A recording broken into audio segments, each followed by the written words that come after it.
বন্ধুরা আমার, গাটিয়ারের জমিনে 44তম বর্ষে নববী যারা সাজাই দিলেন, তকদির ফলে গেল। ও বাতিল ফিরকার গোষ্ঠীরা, যারা নবীর শানে কটূক্তি করো, নবীর ইজ্জতের কথা বললে গায়ে তোমাদের আগুন লেগে যায়, ফেট কামড়ি আরম্ভ হয়ে যায়, পেট্রোলের আগুন ধাউ ধাউ করে জ্বলে। বন্ধুরা, জ্বলতে থাকবি। আমার মুনিব মাওলা গালের মধ্যে চুনকালি কষে দিলেন। কোন নবীকে আরশ মুআল্লার মেহমান বানায় হয়। আজকে উরসে নববী বলতে 44তম বছর হতে লাগলো। মাওলা গাটিয়ারার বন্ধুরা, বাবারা আমার ভাইয়েরা, কোন পাগলামিয়ে পেয়ে গেল 2 লক্ষ টাকার উপরে হাদিয়া ক্রয় করবে, সারা এলাকার মানুষদেরকে খাবারের ব্যবস্থা করবে, তবুর রুকাতের ব্যবস্থা করবে। এত মজা লাগলো আমার, সামান্যতম আমি চামচার আগা দিয়ে নিলাম, মনে হচ্ছিল যেন 1 চামচ আমার পেট পূর্তি হয়ে গেল। আপনারা খাওয়ার জন্য অপেক্ষা আছেন তো? আজকে নিয়ত করবেন ওষুধ হিসাবে শরীরের রোগ মুক্ত হয়ে যাবে। একটু জোরে বলুন না সুবহানাল্লাহ। সাধারণ ওলি আল্লাহর মাজারের তবরুক খেয়ে যদি রোগ মুক্তি হয়, তো মুস্তফার তবরুক খেয়ে অবস্থা কেমন হবে? একটু জোরে বলবেন না সুবহানাল্লাহ। যুগের জিজ্ঞাসা এসে গেল মাওলা গাটিয়ারার জমিনে। অনেক পুরাতন তকরির আমার নর্থ বেঙ্গলের জমিনে প্রশ্ন করলাম, উত্তর কেউ করতে পারে না। একজন এক একটি উত্তর দিয়ে নীরবতা পালন করেন, মিলে যায়। কিন্তু আবার এলান দিয়ে গেলাম, বন্ধু কেন? কেউ বলে হাবিব বলে, কেউ বলে মর্যাদা দেখাবার জন্য। আসলে এটি 1 নম্বরে। ওগো বন্ধুরা, সারা বিশ্বকে তাক লাগাই দিয়ে আমার মাহবুবের মর্যাদা ওয়ারাফানা লাকা যিকরাকার তাফসীরের মধ্যে গিয়ে তেরা মসনদ নাজ है अर्श बरी तेरा मुहर्रम राज है रूह है अमीर। আমার ভাইয়ের আমাকে আলা হযরতের রুহানি সন্তান বলে একটু টাক্কা লাগাই দিলেন। আলা হযরতের কুকুরও হইতে পারে না এখন আমি। সুবহানাল্লাহ। কোনজন আলা হযরত? সুবহানাল্লাহ। হ্যাঁ, আহা হা দিচ্ছি আয় হায় হায় হায়, বুঝে আসে না? তেরা মসনদ নাজ है अर्श बरी तेरा मुहर्रम राज है रूह है अमीर तू ही सरवारे हर दो जहां है शाह तू ही सरवारे हर दो जहां है शाह तेरा मिसिलो नहीं है खुदा की कसम तेरा मिसिलो नहीं है खुदा की कसम है कलाम इलाही में शम्सुदुहा। उच्च आवाज दे बोलबेन ना सुबहानाल्लाह। तेरा मसनद नाज है अर्श बरी तेरा मुहर्रम में राज है रूह आमी। मौला अर्श मुआल्लार मेहमान তোমার নবীকে কেন বানাইলে? আমার এক ভাই উঠে বললেন, হুজুর বেঙ্গলি করে দিন। আল্লাহর আলা হযরত আজিমুল বরকত ইমামে ইশকে মোহাব্বত 14 শতাব্দীর মুজাদ্দিদ বিশ্বকে তাক লাগায়ে কোরআনের তাফসীর করতে গিয়ে এলান দিলেন, ও জগৎবাসীরা, 44তম উরসে নবীর মাহফিল। একে একে হাঁটি হাঁটি পা পা করে বিগত বছর অনেকে ছিল, আজকে থাকবে না। ও ঘাটিয়ারার মা বাবারা, আমার ভুনুরাম, ঈমান তাজা করে নিন। তকদির ফলে গেলাম, একবারও যদি ঈমানে কুওয়াত নিয়ে আপনার বৈঠক হয়ে যায়, খোদার কসম জাহান্নাম আপনাকে ধরে রাখতে পারবে। উচ্চ আওয়াজ দিয়ে বলবেন না সুবহানাল্লাহ। আপনি কোথায় দেখবেন তাফসীর? ওয়ালা সাউফা ইউতিকা রাব্বুকা ফাতারদা। এই আয়াতের তাফসীর খুলেন, আপনি অনায়াসে পেয়ে যাবেন। আমার প্রিয় মাহবুব শপথ বাক্য উচ্চারণ করলেন, ইজান লা আরদা ওয়াল্লাহি ওয়াল্লাহি। খোদার কসম করে বলছেন আমার প্রিয় মাহবুব, ইজান ওয়াল্লাহি লা আরদা, আমি অতক্ষণ পর্যন্ত কাল কিয়ামতের ময়দানে রাজি হব না যতক্ষণ পর্যন্ত 44 বছর, 1 বছর 2 বছর নয়, যারা নবীর পাগল ইয়া নবী সালাম, মুস্তাফা জানে রহমত সালাতুন ইয়া রাসূলুল্লাহ, আল্লাহুম্মা সাল্লি আলা, সবসে আওলা ওয়া আলা, এগুলো লোরে দিয়ে দিয়ে ঈমানি কুওয়াত দিয়ে এলান দিয়ে গেলেন। আমার প্রিয় রাসূল এলান দিলেন, ওয়াল্লাহি খোদার জাতের কসম করে বলছি, ইজান অতক্ষণ পর্যন্ত লা আরদাম, আমি রাজি হব না, ইল্লা ওয়াহিদুন মিন উম্মতি ফিন্নার,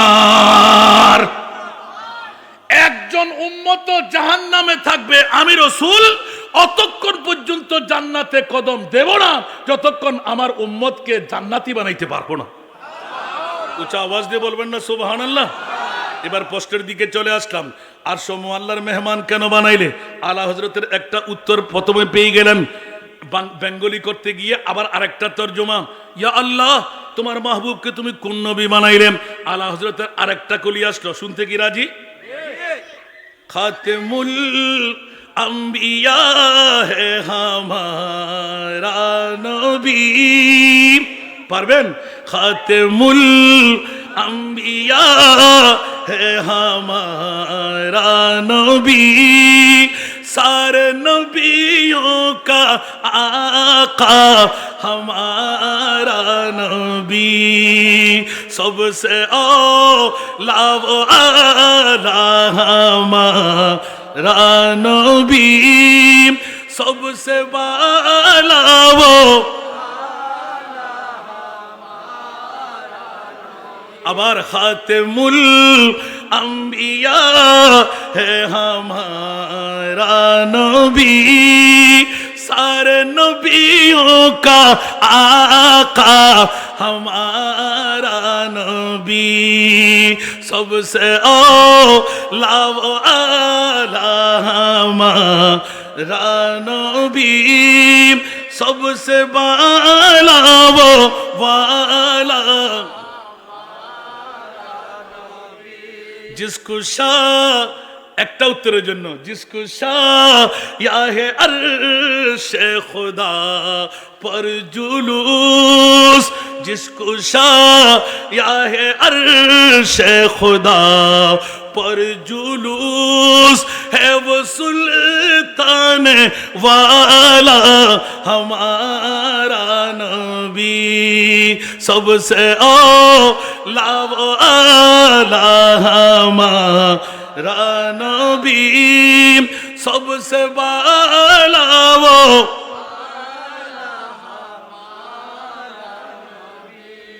आसमानों ही पर सब नबी रह गए, आसमानों ही पर सब नबी रह गए, अर्शे आज़म पे पहुंचा हमारा नबी, सबसे औला वो आला हमारा नबी, सबसे बाला वो, এরকম পড়তে থাকবো, রাত চলে যাবে, আলা হযরতের নাচ শেষ হবে না। জোরে বলুন না সুবহানাল্লাহ। মাওলা কোন নবীকে আরশ মুআল্লার মেহমান বানাও নাই, আমার নবীকে কেন বানাইলে? বলে যে এই বাতিল ফিরকার গোষ্ঠীরা, ওয়াহাবি, মওদুদি, খারেজি, রাফেজির গোষ্ঠীরা, হুঁশিয়ার তোরা সাবধান, পৃথিবীর জগতের মধ্যে আমার নবীর শানে যখন কটূক্তি করবি, আমি আল্লাহ বিশ্বকে জানাই দিলাম, খবরদার, সব নবী এক পাল্লায়, আমার মাহবুবে মুস্তাফাকে রাখলাম আরেক পাল্লায়। মাওলা কোথায় নিলে? যেখানে আমি আল্লাহ, সেখানে আমার নবী মুস্তাফা।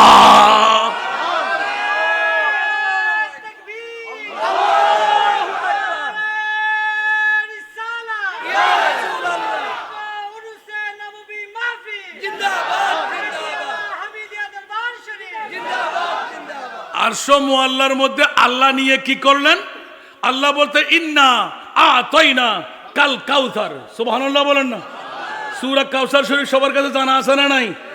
ওরে বিয়াক্কলের গোষ্ঠীরা, নবীর সুনাম গাইলে, উরসে নববী বললে তোদের গায়ে কাটা ফুটা যায়, গায়ে আগুন লেগে যায়, ফ্যাট কামড়ি আরম্ভ হয়, ডায়াবেটিস বেড়ে যায়, বাঁচার কোনো উপায় নাই। আমার আল্লাহ এলান দিতে লাগলেন, ইয়া রাসূলুল্লাহ, কত পাওয়ারের মালিক আপনি, নবীকে আমি বানাইলাম। ইয়া আল্লাহ, কত পাওয়ার বলো না। বলে যে আরশ মুআল্লায় ডেকে নিয়ে প্র্যাকটিক্যাল ফিল্ডের মধ্যে বাতিল ফিরকার বিপক্ষে সুন্নিদের পক্ষে এসে আমি আল্লাহ এলান দিলাম, ইয়া রাসূলুল্লাহ, কোরআন হলো থিওরি আর প্র্যাকটিক্যাল হলো আজকে মেরাজুন নবী। আসেন আসেন আসেন। ইয়া আল্লাহ, কেন? বলে যে এই বাস্কেটটা নিয়ে যান। ইয়া আল্লাহ, কেন নেব? বুখারী শরীফ খুলেন, মেরাজুন নবী চ্যাপ্টার। ইয়া রাসূলুল্লাহ, নেন আপনি। বলে যে নেওয়ার দরকার নাই, এখানে কি আছে? আমার আল্লাহ বলে দিলেন, যত পৃথিবীতে খনিজ বানাইলাম, দামি সম্পদ বানাইলাম, সব সম্পদের চাবিকাঠি এই বক্সের মধ্যে আছে। আমি খালেক হিসাবে রইলাম, আপনি রাসূলকে আজকে মালিক বানাই দিলাম। আরো জোরে বলুন না সুবহানাল্লাহ। আলা হযরতের কলম, খালেক কুল ने आपको मालिक कुल बना दिया। सुभानअल्लाह। खालिक कुल ने आपको मालिक कुल बना दिया। दोनों जहान दे दिए आपकी इख्तियारों में। উচ্চ আওয়াজ দিয়ে বলবেন না সুবহানাল্লাহ। আল্লাহ ডেকে নিয়ে এলান দিলেন, ইয়া রাসূলুল্লাহ, আমি খালিক, আজকে প্র্যাকটিক্যাল আপনাকে মালিক বানিয়ে দিলাম। মওলা মামলা কি? বলে যে আমি আল্লাহর কাছে হাত নাই, আমি আল্লাহর কাছে পা নাই। লা জিদ্দা ওয়ালা নিদ্দা, কুল হুয়াল্লাহু আহাদ, আল্লাহুস সামাদ, লাম ইয়ালিদ ওয়া লাম ইউলাদ ওয়া লাম ইয়াকুল লাহু কুফুয়ান আহাদ। ইয়া রাসূলুল্লাহ, আপনাকে আবুল কাসেম বানিয়ে দিলাম, আবুল কাসেম হিসাবে স্বীকৃতি দিয়ে দিলাম। আমার সম্পদ যদি কাউকে নিতে মন চাই তো আপনার দরবার আসতে হবে। ঠিক কি না? এটা কি আমার ভাষা না কোরআনের ভাষা? আরো জোরে। এই জন্য একটু করে ইঙ্গিত দিলাম, আজকে উরসে নববীর 44তম বার। অন্য ওয়াজ করলে মজা আসবে না। আজকে বাজার বার হলো শানে নবুয়ত। জোরে বলুন না সুবহানাল্লাহ। মাওলা 1,24,000, 2,60,000 বেশি আর কম কোন নবীর গোষ্ঠীকে আরশ মুআল্লায় নিয়ে মেহমান বানাও নাই। আমার মাহবুবকে কেন মেহমান বানাইলেন? বলে যে ঘাটিয়ারার জমিনে ব্রাহ্মণবাড়িয়া জেলার অনেক বাবারা ভাইরা বছরে একবার ঈদুল আজহা জিলহজ মাস আসলে পাগল পারা হয়ে ছুটির টাইম বুক করবে, আমার মাহবুবের ঈদে মিলাদুন নবী সাজাইবে। প্রথম জিজ্ঞাসা দিয়ে শুরু করলাম, ও মুনিব মাওলা, সারা বিশ্বের জমিনের মধ্যে শ্রেষ্ঠতম দামি, হীরার চাইতেও দামি, মুনি মুক্তার চাইতেও দামি আল্লাহ কোন সম্পদ তুমি বানাইলে? একবার শিখাইয়ে দাও। সুবহানাল্লাহ। আর একটু জোরে বলেন না। আমার ওয়াজ কি বুঝে আসতেছে আপনাদের? আমি কিন্তু নড়তে চড়তে রাজি না, আবার ছুটলে কিন্তু আবার ওখানে আসি আমি। আলহামদুলিল্লাহ বলেন না। কারণ আমাদের ওয়াজ করা নেশা পেশা নয়, মানুষ তৈরি করা আমাদের নেশা পেশা। জোরে বলবেন না সুবহানাল্লাহ। কষ্ট হয় আপনাদের? আমার ভাই বোন করবো যে হুজুর তর্জমা করতেছেন না, আমি তর্জমা করেছি আরো সহজ উর্দু দিয়ে, আরেকটা তর্জমা করব, তারপরেও বুঝে না আসলে আবার বেঙ্গলি তর্জমা করব। ও সময় বাড়ি যাবো, আমার কি আসবে? যাও, মূল কথা শেষ করে যাবেন, আবার টাকা দিয়ে আনবেন, ঠিক না? আল্লাহ কবুল করুন। আমি জিজ্ঞাসা করবো, কিন্তু আমি ওয়াজ করি জিজ্ঞাসা করবো, এটা আমার অভ্যাস। আমার ক্লাসের মধ্যে কোনো নোট চলে না। আমি ওয়াজ করে ফেলবো, তকরির শেষ করব, আবার জিজ্ঞাসা করে আমার মনে পড়লে, ভাইয়া একটু বলেন তো দেখি কি বুঝলেন আপনি? সুবহানাল্লাহ বলেন না। সেই জন্য নোট ওয়াগেরা চলে না, মুখে মুখে আমি ইয়াদ করাই দিই, বারবার রিপিট করি। সুবহানাল্লাহ বলেন না। কারণ আজকে উরসে নববী, আমি খুব চিন্তা ফিকির করলাম আজকে কি ওয়াজ এখানে করবো আমি। আলহামদুলিল্লাহ বলেন না। কারণ আল্লাহর কোরআন থেকে জিজ্ঞাসা করে দেখলাম, মাওলা উরসে নববী কি আসলে দামি? সুবহানাল্লাহ। আরো ইজি করে দিচ্ছি, উরসে নববী কি আসলে দামি? খোদার কসম, পৃথিবীর জগতের মধ্যে কোনো মা বাবার সন্তান বুঝতে পারবে না ঈদে মিলাদে মুস্তাফা উরসে নববীর উপরে কোনো দামি সম্পদ, কোনো অনুষ্ঠান আল্লাহর জমিনে নাই। মনে থাকবে?